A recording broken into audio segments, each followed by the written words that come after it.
All right, I got the frame back from the powder coater. So we're gonna start the reassembly process. Got the whole car tore apart in a day. Gonna take a little bit longer to get it back together, but you gotta start somewhere, so that process starts right now.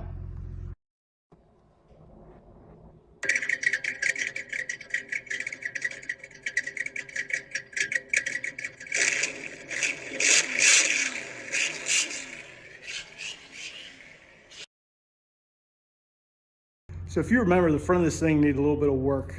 We sent it out to Sledgecraft Chassis in Shermansdale, Pennsylvania, to get the front end fixed and fix a couple other things. Take a look here of what it did look like.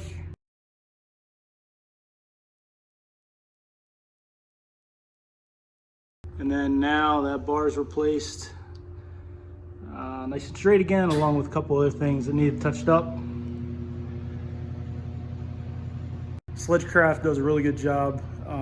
They don't just do chassis repair for guys like Danny Dietrich, but they also build brand new Sportsman and sprint car chassis as well. So we've worked with Dave Conrad from Sledgecraft on our 358 sprint car program, and so we trusted him to take care of Stubby here, get it looking good again.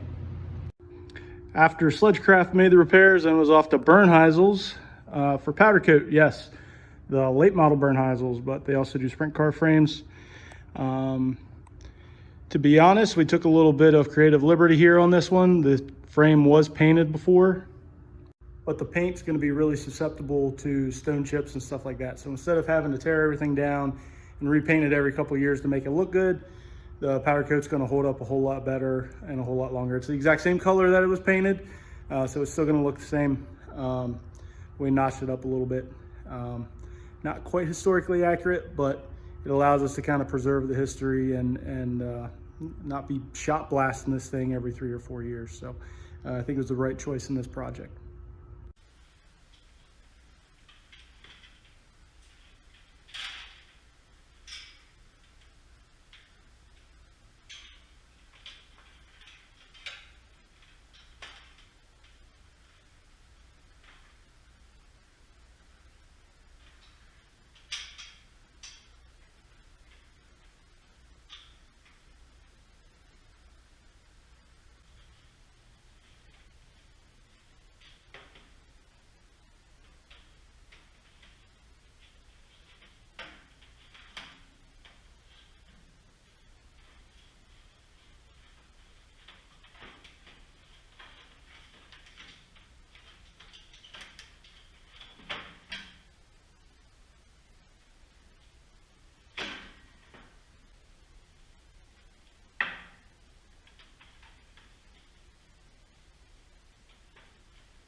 So here we mock the body up on the car before it gets painted. Biggest reason why is because there should be holes here in the front of the hood for Zeus buttons.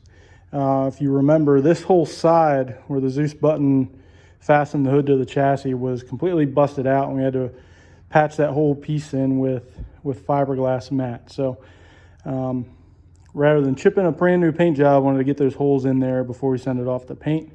Looking good, everything fits up really nice. If you remember all the cracks and stone chips and everything that were on this, but this is the same nose and the same hood, just cleaned up with some little TLC.